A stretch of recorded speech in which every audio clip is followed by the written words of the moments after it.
Buenas tardes, el día de hoy vamos a desarrollar el ejercicio 1 del control 1 de mecánica dinámica utilizando la herramienta de Working Model. En este video vamos a ver la construcción de la geometría y el uso de ecuaciones. Por lo tanto, como pueden ver, yo ya tengo el modelo creado. Este es el ejercicio donde nos dice que esta barra traslada estos dos pines a través de esa ranura. Y como pueden ver, yo ya tengo creado este elemento. Por ejemplo, pueden ver que este elemento se traslada de esa forma.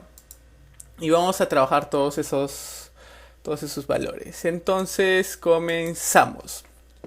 Lo primero que tenemos que hacer, como siempre, es activar los modos, las reglas, las grillas. Después de eso, vamos a trabajar con un primer elemento. Antes de eso les tengo que indicar que yo tengo el Working Model en su versión educativa, que tiene exactamente las mismas funciones. Todo está ubicado exactamente donde está la demo de Working Model que les he compartido. Pero salvo algunas cosas que son mínimas. Por ejemplo, este es un elemento geométrico que básicamente es un rectángulo.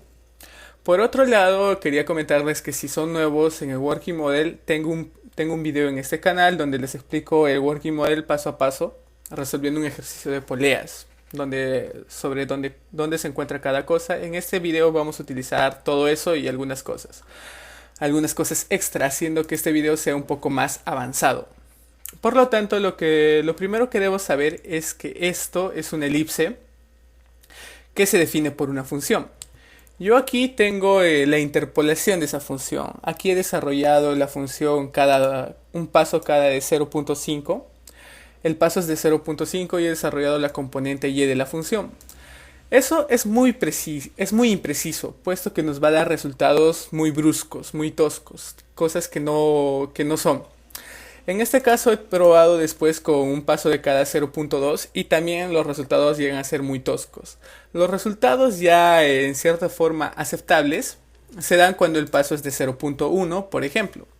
Y en este caso yo podría haber trabajado con un paso mucho más fino y cuando suceda eso voy a tener resultados mucho más precisos. Pero en este caso con estos basta. Y les voy a explicar más adelante cuál es la diferencia. Pues bien, lo primero que tengo que tener en cuenta es que esta es la función de la elipse. Después de eso tengo que verificar cuál es el punto máximo y el punto mínimo. Esta elipse se va desde 1 hasta menos 1. Entonces la barra que voy a crear aquí tiene que ser mucho más grande. Voy a usar este elemento y bien ustedes podrían usar un elemento rectangular.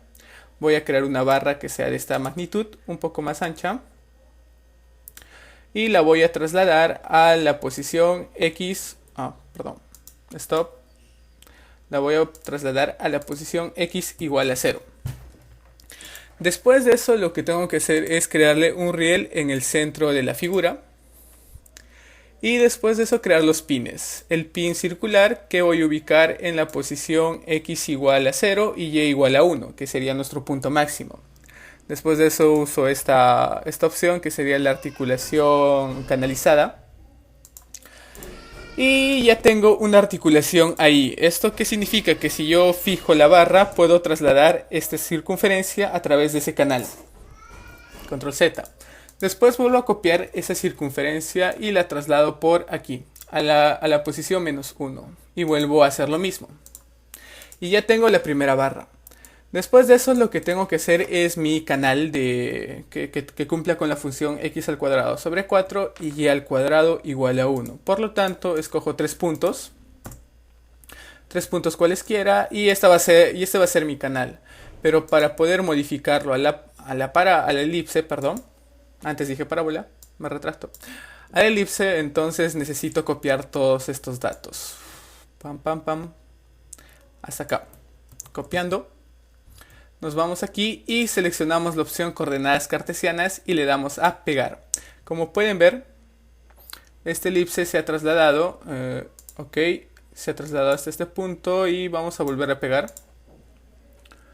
Se ha trasladado hasta este punto. Lo que podemos apreciar es que no está centrada. Entonces la centramos poco a poco. Y como pueden ver que ya se ha centrado en x0 y y igual a 0.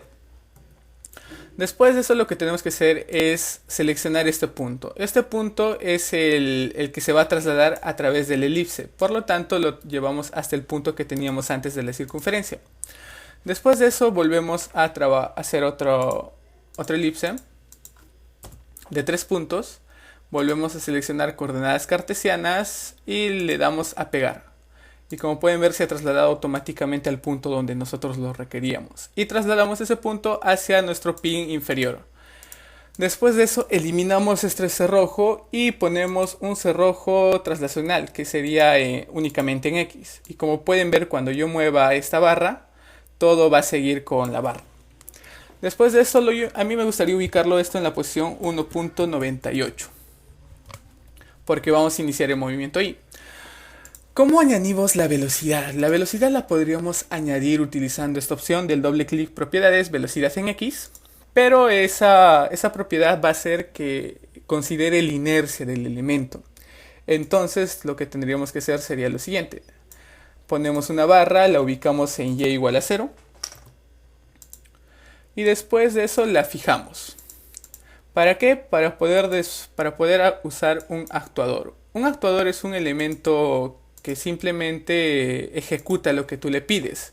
Se obvia todas las propiedades de inercia, de todo lo demás lo obvia. La forma y simplemente aplica lo que tú quieres. Y en ese actuador tenemos que colocar la velocidad de 15 metros por segundo. 15 metros por segundo. ¿Por qué? Porque el actuador, ¿por qué positivo y por qué no negativo? Recuerden que en el ejercicio esta velocidad se dirigía hacia la izquierda y era negativa. ¿Por qué? Porque el actuador va a incrementar su tamaño y como está orientado en este sentido, pues obviamente tenía que ser positivo 15. A ver, ahora podríamos darle a arrancar y pueden ver que todo eso se traslada y se detiene y es muy rápido. ¿Por qué? Porque nuestra precisión, primero vamos a desactivar la gravedad. Porque nuestra precisión está cada 20 frames por segundo. O sea, son 20 frames por segundo. Y en 0.05 segundos multiplicado por 15 va a avanzar aproximadamente 0.75 metros. Y no le va a demorar más de un segundo en llegar hasta este punto. Entonces tenemos que mejorar la precisión. En este caso, colocar 1000. Para que analice 1000 frames por segundo. Después de eso nosotros queremos analizar todo este ejercicio cuando y sea igual a 0.5 metros. Entonces agregamos un punto de análisis y ese punto de análisis medimos la posición, la velocidad y la aceleración. ¿Por qué el punto y no la circunferencia? Porque el punto es mucho más preciso. La circunferencia, por ejemplo, si yo doy clic a la circunferencia y me voy a medir, me ofrece todas estas cosas y yo me puedo confundir. Entonces mejor solamente defino un punto. Después de eso ya he mejorado la precisión. Lo siguiente sería esto. Quito la geometría, me voy a precisión de punto y veo que la posición del punto en Y se define como point 32 p de Y. Entonces me voy a mundo, control de pausa y agrego una nueva condición. Yo quiero que se detenga cuando la posición en Y sea mayor a 0.5. O sea que la posición en Y no exceda 0.5. Entonces, ¿qué hago?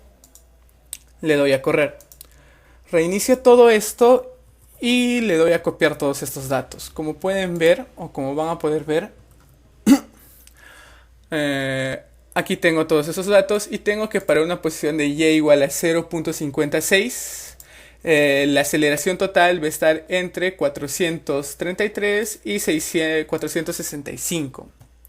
Si verificamos esto, la aceleración total se encontraba entre 450, era 450. Esto se debe a la precisión, puesto que no estamos exactamente en 0.50 y en ese caso se aproximaría más a 0.49. Por lo tanto vamos a mejorar esto con la precisión. Le ponemos una precisión de 3000. Si le ponemos una precisión de 3000 y le damos a iniciar, vamos a poder ver que antes el punto más cercano era 465, o menos 465 en la aceleración total. Ahora, copiando todo este valor, tendríamos que el punto más cercano va a estar entre este y este valor, que va a estar entre 454 y 443. Podríamos ir probando mucho más. A ver, pues vamos a probar con mundo y... Perdón. Vamos a probar en precisión. y le vamos a dar una precisión de 5000. Va a calcular 5000 frames por segundo. Entonces vamos a reiniciar, copiamos todo esto y le damos a pegar. Nos movemos hasta el final de la línea y tenemos que para un punto cercano entre estos va a estar entre 445 y 452. Ese es el error aceptable. Vamos a trabajar con este error. ¿Cómo mejoramos este valor? Pues tendríamos que interpolar la elipse para valores mucho más cercanos. En lugar de usar 0.01 podríamos usar 0.05 o hasta incluso 0.01. Y cuando usemos esos valores más cercanos, pues la elipse va a mejorar su forma y vamos a tener valores más precisos. Pues bien, ahora ya podemos trabajar con eso.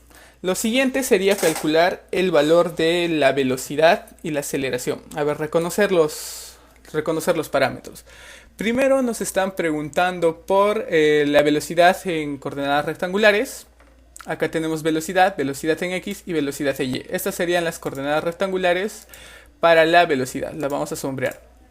Después de eso, las coordenadas rectangulares de la aceleración. Como pueden ver, acá tenemos aceleración en X y aceleración en Y. Estas van a ser las coordenadas de la aceleración. Las voy a poner en color celeste y modo automático. El exponente es e a la menos 12. ¿Por qué? Porque son valores muy pequeños. El Working Model por lo general no logra trabajar con ceros. O bueno, como pueden ver aquí sí. Pero por lo general estos valores muy pequeños son la variación de la interacción entre elementos. Y estos básicamente son iguales a 0. Todo esto es igual a 0. La aceleración en X es igual a 0. Y la aceleración en Y es igual a todos estos valores que van cambiando. Después de eso tendríamos la aceleración absoluta, que sería esta última fila. El módulo de la aceleración, que lo vamos a resaltar de color melón. Muy bien. Ahora vamos a calcular las otras tres variables que teníamos por aquí. El radio de curvatura y la componente normal de la aceleración y la componente tangencial de la aceleración. Nosotros sabemos por dato, que la velocidad siempre se va a encontrar en la componente rectangular. O bueno, que la velocidad siempre se va a encontrar en la componente tangencial a la curvatura. Por lo tanto, si nosotros tenemos una velocidad tanto en X y de Y, podríamos calcular el arco tangente. Y de esta forma calculamos el ángulo que forma respecto a la horizontal. Por ejemplo, si este móvil tiene una velocidad... voy a copiar esta forma. Voy a copiar esta forma por aquí. A ver, esto no lo había pensado, pero bueno, vamos. Seleccionamos el ungroup y eliminamos todas estas líneas, Nosotros tenemos que va a ser una velocidad de menos 15i y 13j, por lo tanto va a ser aproximadamente esta velocidad. Esa velocidad va a formar un ángulo respecto al horizontal, que sería este ángulo de θ. Por otro lado, nosotros sabemos que la aceleración solamente tiene componente en Y. Por lo tanto, lo que nos quedaría sería trabajar... este va a ser el eje tangencial. Como esta es la velocidad, este va a ser el eje tangencial. Por lo tanto, nuestro eje normal va a estar en este sentido, perpendicular. Entonces lo que tendríamos que hacer sería descomponer esta aceleración en un eje tangencial, en un eje normal, perdón. Vamos a graficar de color verde la aceleración normal y la aceleración tangencial como era antes. Entonces, este va a ser el ángulo de beta, este va a ser el ángulo de beta. Y este nuevamente va a ser el ángulo de θ. Acá tenemos la aceleración normal y acá tenemos la aceleración tangencial. Y esta era la aceleración total. Por lo tanto, la aceleración normal se va a definir como la aceleración total o el módulo de la aceleración multiplicado por el coseno de θ. Y por lo tanto, la aceleración tangencial va a ser igual a la aceleración multiplicado por el seno de θ, del ángulo de θ. Entonces lo que tenemos que hacer lógicamente es calcular el valor de el valor de θ. Y el valor de θ se va a calcular como el arco tangente de la velocidad en el arco tangente de la velocidad en Y sobre la velocidad en X. Entonces lo primero que tenemos que hacer es encontrar ese valor. Por lo tanto, nos vamos a Working Model y nos vamos a la gráfica de velocidades. Como acá hay una velocidad que nosotros no usamos, va a ser el valor de V0. Voy a poner TH como representación de θ. Y θ era igual al arco tangente de la velocidad en Y sobre la velocidad en X. Entonces vuelvo aquí y θ, a ver, la velocidad de Y se representa como esta expresión, la copio. Entonces necesito colocar la función. Θ va a ser igual al arco tangente, a tan, de esa función en la velocidad de Y sobre la velocidad de X. Y cierro mi paréntesis. Por lo tanto, yo podría determinar que el valor de θ. Sí, reiniciamos y volvemos a copiar todo esto. A ver, vamos al Excel y abrimos una nueva pestaña. Para el valor que era 0 de 0.5, el valor de θ, que sería esta expresión, TH, acá, TH, debería ser igual a 0.71 o menos 0.71, que era lo que nos resultaba por acá, 0.71, y estamos bien. Entonces, como ya tenemos ese valor, lo que tendríamos que hacer sería calcular la aceleración normal y la aceleración tangencial. Entonces, lo que vamos a hacer va a ser simplemente copiar la expresión de θ. La expresión de θ era esta, aceleración tangencial, control C. Esa era la expresión de θ. Por lo tanto, lo que tendríamos que hacer es sacar en esta gráfica esos dos valores. Pues bien, ¿cómo sacamos esos dos valores? Pues los podríamos colocar en la aceleración. A ver, recordamos que la aceleración de Y era igual al módulo de la aceleración. Entonces estos estarían de más, por así decirlo. Entonces aquí podría poner aceleración tangencial, A tangencial. Y aquí abajo podría poner el A normal. Entonces, si comenzamos con el A tangencial va a ser el seno. Entonces, el A tangencial va a ser el módulo. Esta es la aceleración multiplicado por el seno. El seno se escribe como sin. Y todo copiamos la expresión de θ, que era esta. Y cerramos las paréntesis. Ahora, después de eso, como queremos la aceleración normal, va a ser el coseno. Entonces, borramos estos dos últimos términos, el punto y el R. Ponemos esta barrita para calcular el módulo de la aceleración. Y todo esto lo multiplicamos por el coseno, abrimos paréntesis y copiamos la expresión de θ, o pegamos la expresión de θ.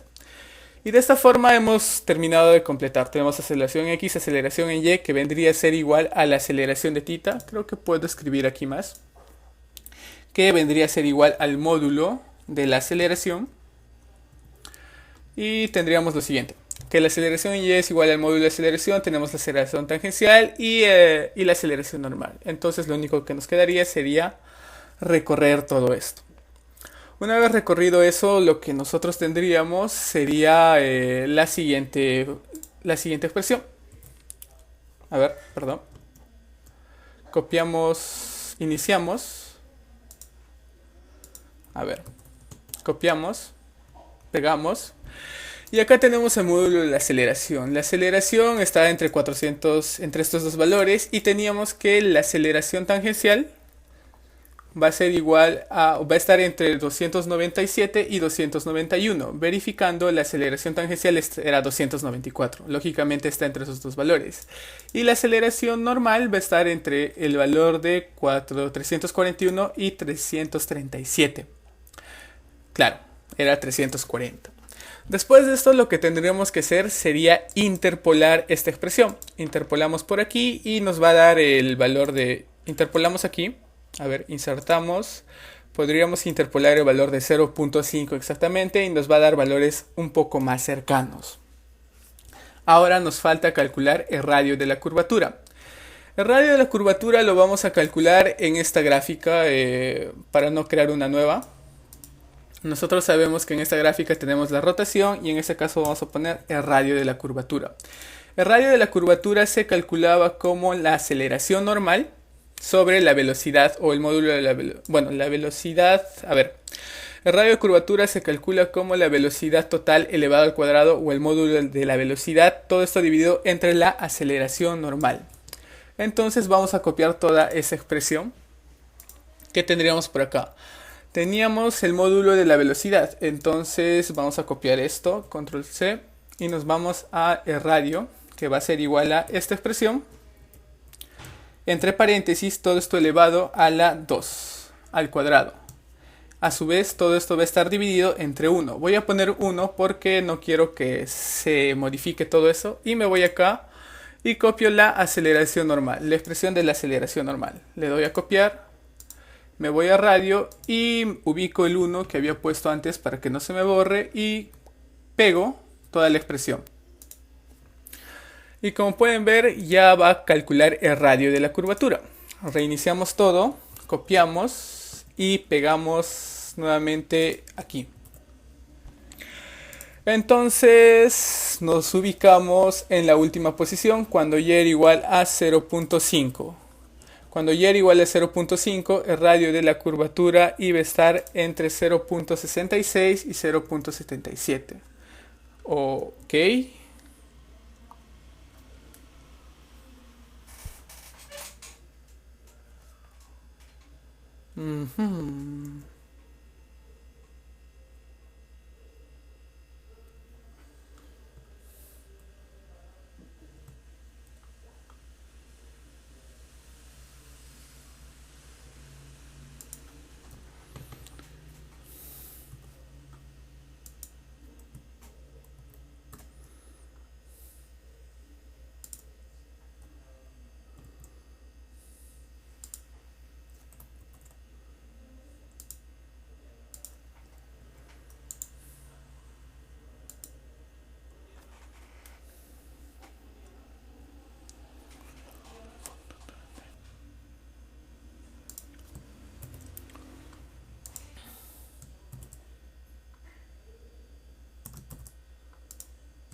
Pam, pam, pam, pam, pam, pam.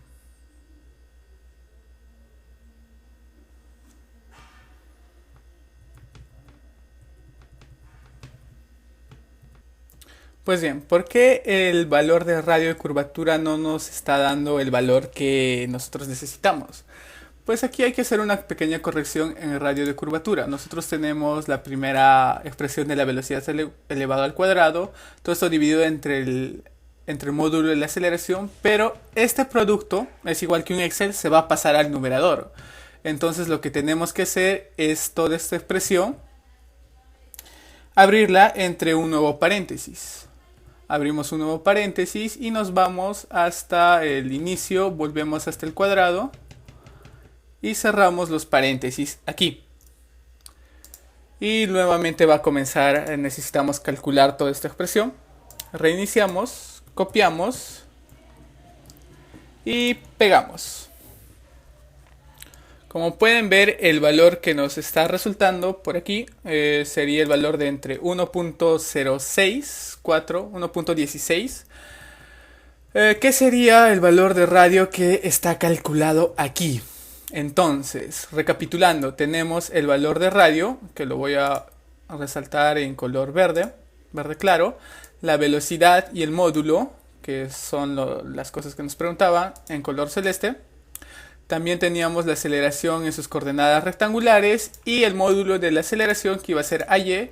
Y por último teníamos la aceleración tangencial y la aceleración normal, que lo vamos a poner en este color. Como pueden ver, todo se puede desarrollar con el Working Model siempre y cuando ustedes tengan el conocimiento acerca de la programación que ustedes necesitan para poder calcular todos esos valores. Lógicamente aquí yo he amontonado la aceleración tangencial y la aceleración normal, pero bien pude haber vuelto a crear esta gráfica y volver a calcular. Entonces, eso sería todo por este video. Muchas gracias.